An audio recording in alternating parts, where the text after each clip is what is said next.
Most important policy documents this century. Blueprints for investment, tools for propelling our economies and societies forward. That's what this next generation of national climate action plans, or NDCs, nationally determined contributions, should be. NDCs 3.0. These plans are due by February 2025, so time to get in it. Welcome to this exponential race to the top session on national climate action plans designed to win the new economy. This session is organized together with the World Council for Sustainable Development, WBCSD. I got almost lost on my acronyms there, WBCSD, and I welcome Dr. Jennie Dodson of the WBCSD to the stage. Welcome, Jennie. We also have Dr. Lutz Morgenstern of Germany's Federal Ministry of Economic Affairs and Climate. We have Owen Bethell of Nestlé joining us on Zoom, and then we have Kettleborough of the Energy Transitions Commission, ETC. Thank you so much for joining this session, everyone. My first question would go to you, Aita, since just earlier today you released a report on these NDCs 3.0. Before we look at the NDCs 3.0, what does your research that you published there tell us about the shortcomings of the NDCs 2.0? Absolutely. So we all know climate change is possible, but we know government and industry have to act, and we're not currently on track to deliver the Paris Agreement and a net zero economy. And the NDCs, unfortunately, the existing NDCs, are one of those areas where we're far below the level of ambition needed to keep 1.5 degrees on the table. But we do have this real critical window now. We can use the NDCs. They're an incredibly powerful tool in the global toolbox to tackle climate change. And at the moment, there are three major areas that aren't being reflected. Existing technological progress of clean technologies, which are roaring ahead. Existing national commitments, including everything agreed, that the governments agreed at COP last year in Dubai. And also existing industry commitments, which are really ambitious, including in the harder to abate sectors, where they're really making big commitments to delivering decarbonisation. And if we were to reflect those three areas into the NDCs, and see, we're arguing this should happen in NDCs 3.0, global ambition across the NDCs could be 3 times higher than the existing NDCs today. Now, that wouldn't get us all the way to where we need to be for 1.5 degrees, so we would need to keep pushing further, but it does give you a sense of quite how behind our existing NDCs are, in that we can triple ambition based on existing technological progress, country commitments and industry commitments that have already been made today. So you hint on the private sector there. And Lutz, my question to you would be how collaboration with the private sector can help countries to design better national climate plans. Yeah, thank you. And first of all, thank you for inviting me here to that. So at this question, the collaboration between countries and the private sector, I think we first have to distinguish between the elaboration and design of the NDCs itself, and then later the implementation of these plans. So first, looking at the design of these plans, where do we need the collaboration of the private sector? We need the private sector to be loud and vocal in favor of strong and ambitious climate policies. And we are really happy that we have many companies that are speaking up, because we also have those that maybe are more hesitant to climate policies, and those are loud as well. So we need those that are in favor of climate policies to be as loud. This is an important part of the collaboration. We need their advice. We need to in dialogue. That we need to understand what they actually need in these NDCs, so that they can be real investment plans. And we need collaboration in terms of the private sector can showcase that the transition actually works on the ground. If they have ambitious transition plans, that makes it easier for governments to actually convince those that are not yet convinced that it's possible. So this is the plan of the design, what can flow into the documents itself. Then the implementation of climate policies, which is much broader, of course. There we need private sector to actually deliver on the ground, to do the real work, because we as the governments, we just do the framework, but then it needs to be implemented. We need private business also to finance these activities, because and we'll get into that a little bit later, so don't shoot off everything. Okay, then I won't shoot, but this is really important. And then, of course, the advancement of technologies, where also this cannot be done by governments. We need private sector to really be forward-looking and come up with the technology that we need. And for all that, and then I'm concluding, we need to trigger those real action on the grounds with the NDCs, and therefore the signals have to be set in the NDCs. And here we have Owen Bethell of Nestlé. So you, Lutz, mentioned the company transition plans, and of course the transition plans is where companies like Nestlé are charting their transformation. What would you say, Owen? How could countries design their plans, the NDCs, in a way that would allow you to be more ambitious? And how could company plans be better reflected in those NDCs?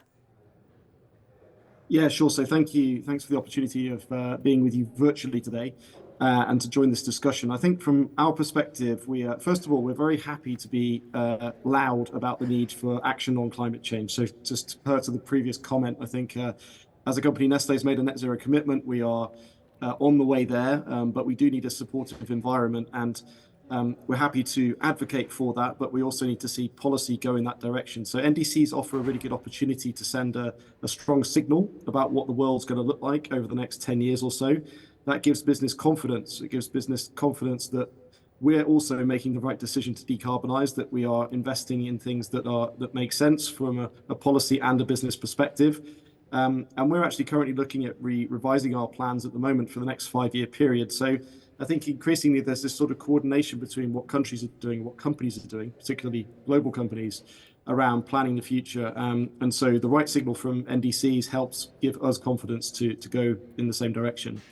I think specifically from a Nestlé perspective, we encourage the inclusion of food and land use emissions into NDCs.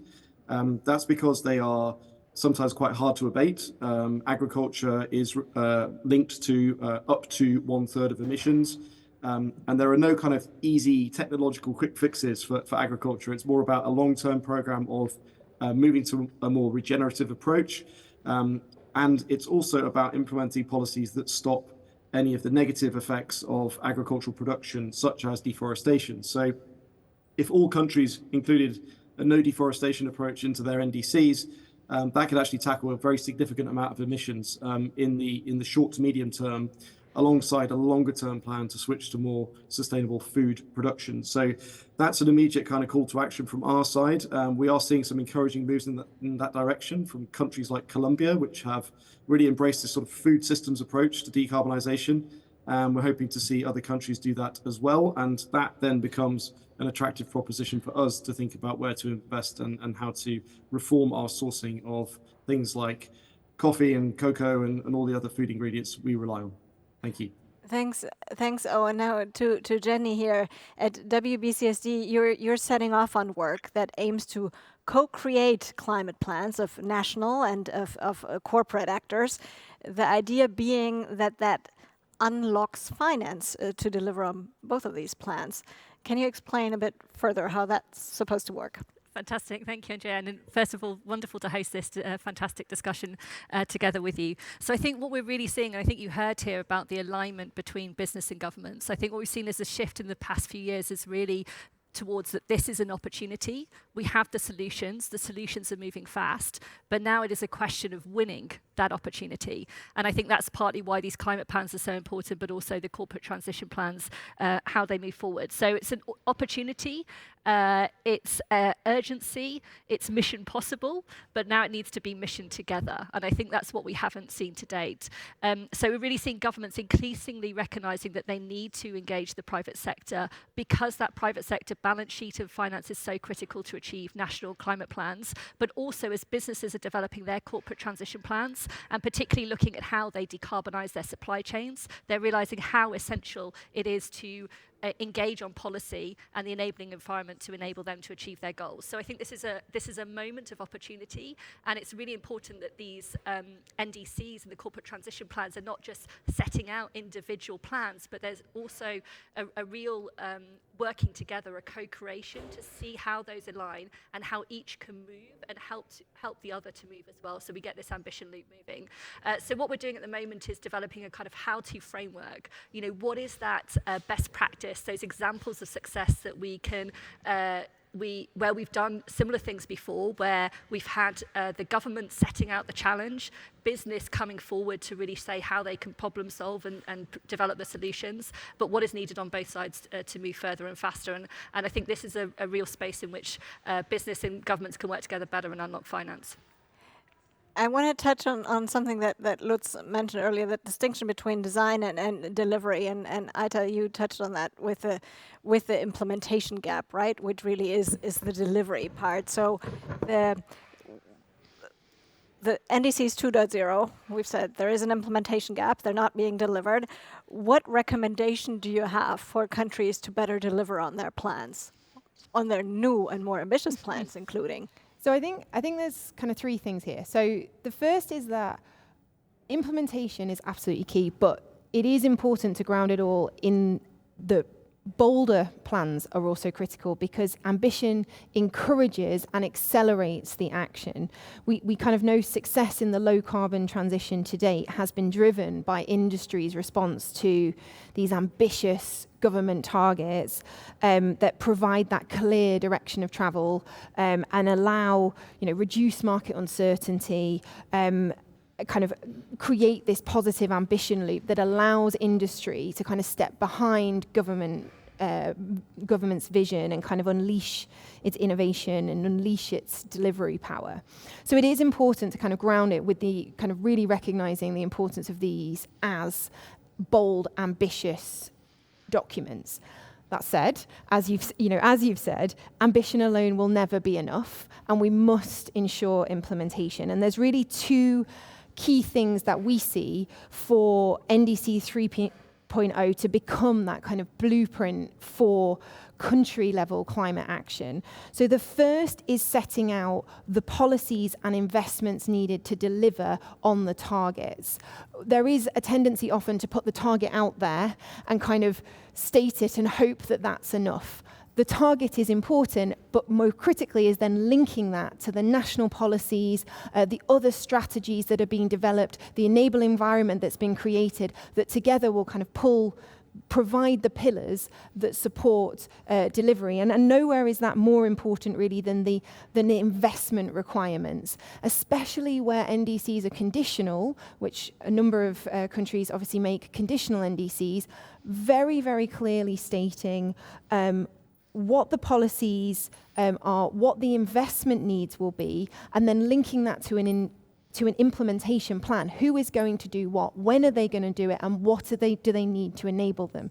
So that's the first kind of really big. And then secondly, the other part of this, which often, to be honest, when we talk about it, it's not the most exciting part of NDCs, but it is really, really important. And that's for those people that get excited.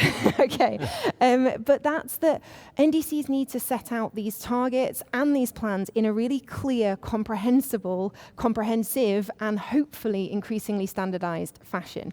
NDCs are powerful because they're nationally determined, and countries can and do shape them to their national context, to their national growth plans, to their environment. However, if we can have more NDCs moving towards absolute rather than relative targets, ensuring that all sectors of the economy are covered, and here absolutely echoing Nestlé's calls of the importance of, for instance, food and land use being covered, and also gases outside of CO2, so making sure methane, etc., and nitrous oxide are covered. And then also making sure that there are really clear sectoral targets and granularity. what does the sectoral transition pathway look like for the country? That doesn't have to all be in the NDC, so we're not talking about creating NDC giant, but that the NDC really clearly points to and links to the country's clear sectoral transition plans, which you make tangible with things like, for instance, gigawatt installation targets for renewables, or bans for fossil fuel technology, dates for bans, so ICE, internal combustion engine phase-out dates. These types of granularity go a huge way to moving NDCs into this blueprint for country climate action. Thank you for that. Now you've hit, and everyone else has hit in various sort of terms and instances on money, right? Because that's what this is all about. The delivery is all about the money, and of course that's a big topic at the negotiations here. Will be an even bigger topic at the upcoming climate change in November in Baku. So at WBCSD, the work that you're embarking on is really about unlocking co-investments. But in practice, how can public and private collaboration really mobilize the finance that we need? Yeah, fantastic question. And I think if you had the answer. Yeah. I don't have all the answer yet. And I think this is where we need to be innovative, right? And we need to push outside the comfort zones and test new models and approaches. But I just want to share a couple of examples of success. And I think this speaks to what Ita was talking about in terms of sector approaches and granularity, and what I was saying about co-creation and problem solving. So for instance, and it's a different way of doing things. So in Denmark, for instance, they set a really ambitious climate target of 70% emissions reduction.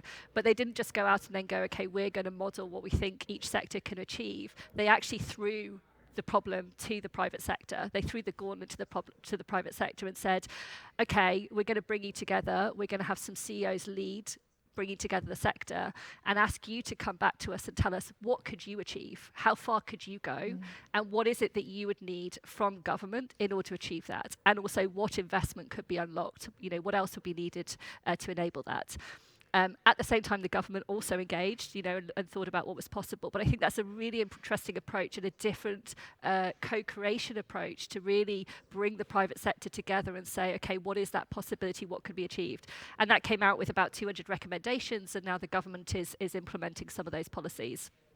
We've also got a program called the Zero Emissions Vehicles Emerging Markets Initiative, which is working with a number of different countries who want to scale electric vehicle freight corridors. So in India, for instance, India was wanting to scale freight vehicles, but was facing challenges in terms of putting some of the policy instruments in place because there wasn't that sense of ambition and support from the wider landscape.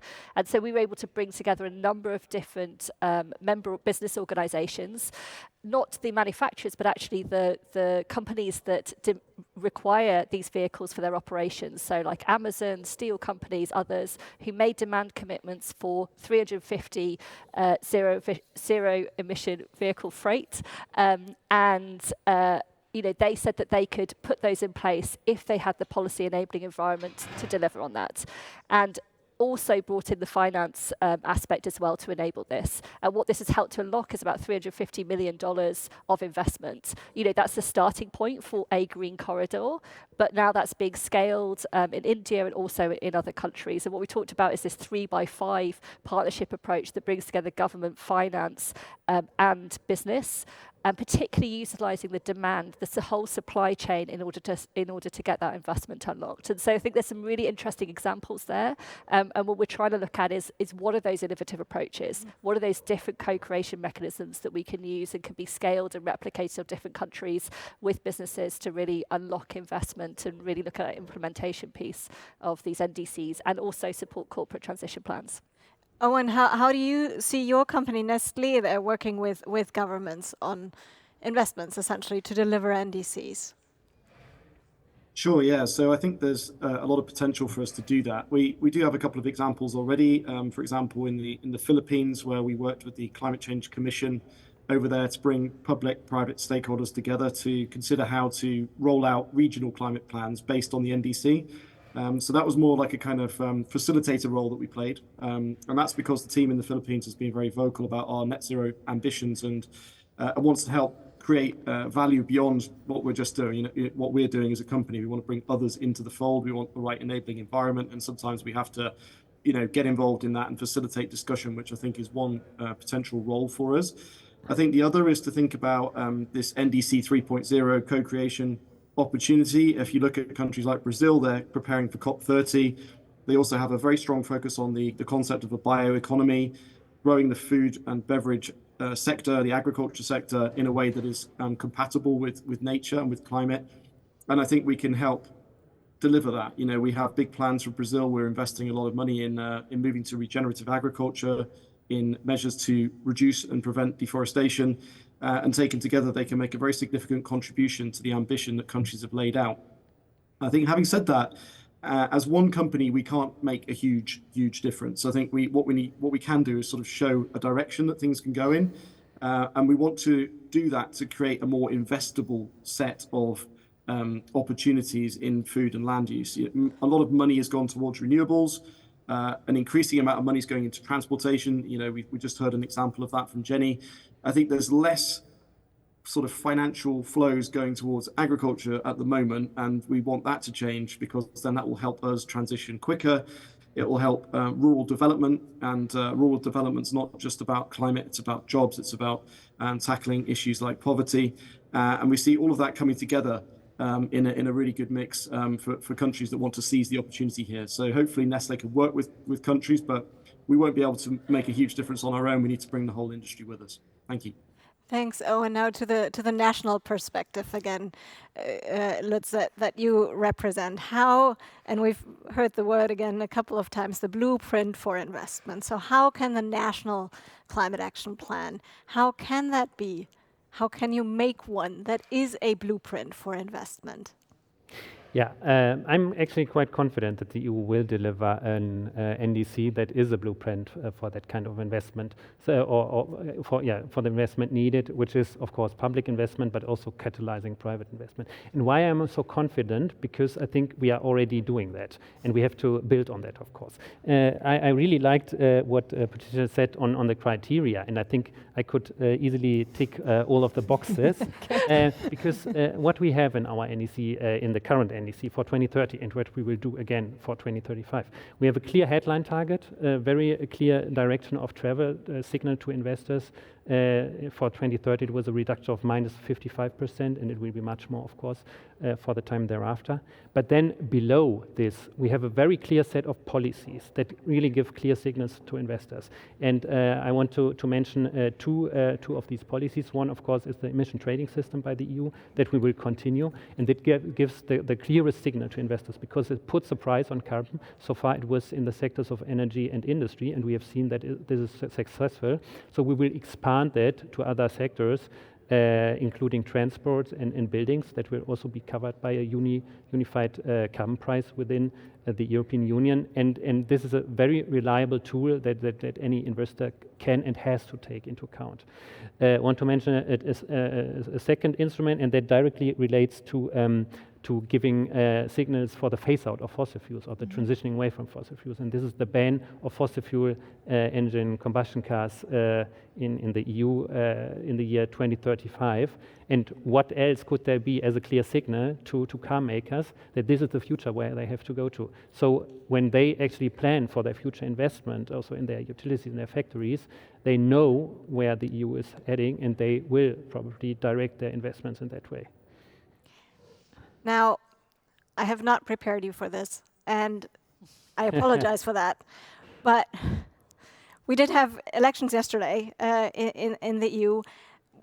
Do you feel with people that might be concerned that the clear path forward from the EU might become a little bit more muddled? And what would be your words of consolation to people that might be concerned? Well, I'm not concerned, because the Green Deal was a project that was supported by quite a number of parties. And some of these parties maybe have lost some votes, but other parties have gained votes. And the Ursula von der Leyen, her big project, the Green Deal, was I think was reconfirmed, because there was no shift away from those, looking at all those parties. that have actually adopted the Green Deal. So I'm quite confident that the EU will remain a strong and ambitious partner in the international climate field. Thank you, and thank you for your flexibility in answering that impromptu question there. Jennie, you want to come in?